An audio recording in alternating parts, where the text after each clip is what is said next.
Nata karoy i-release nga information nga mga pamaagi kung unsaon paghimo sa atong mga anak nga mga mahimo silang bright sa ilahang klase o sa mga tanang mga subject. Okay? Labi na diha sa atong mga ginikanan mga guardians di ano na nagproblema silang mga anak kay isud pa sabton o gagmay kay kuha labi na o sa mga exams. So natay mga teknik. Kasagaran man gud ang hinungdan nga nung dili dayon maka-catch up ang mga kabataan karon. Kay sigig dula adik sa mga dula.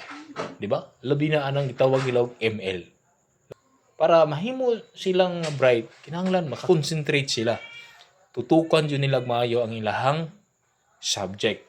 Mga assignment, dili magsigig dula og ML or unsa pa mga online games diya kay mao gyud ay maka-distract sa ilang hunahuna. Ma-develop ang ilang talent, ilang hunahuna sa ilang klase, dili sa mga dula. Okay? Kay kanang ML short term na sa kuan, mongoloid. Gusto niyo ba niyo may mongoloid yung anak? Ayaw dyan padulagi min. Sigurado dyan na. Diba? Okay? So, para may mong bright inyong anak, ayaw padulagi email. Okay?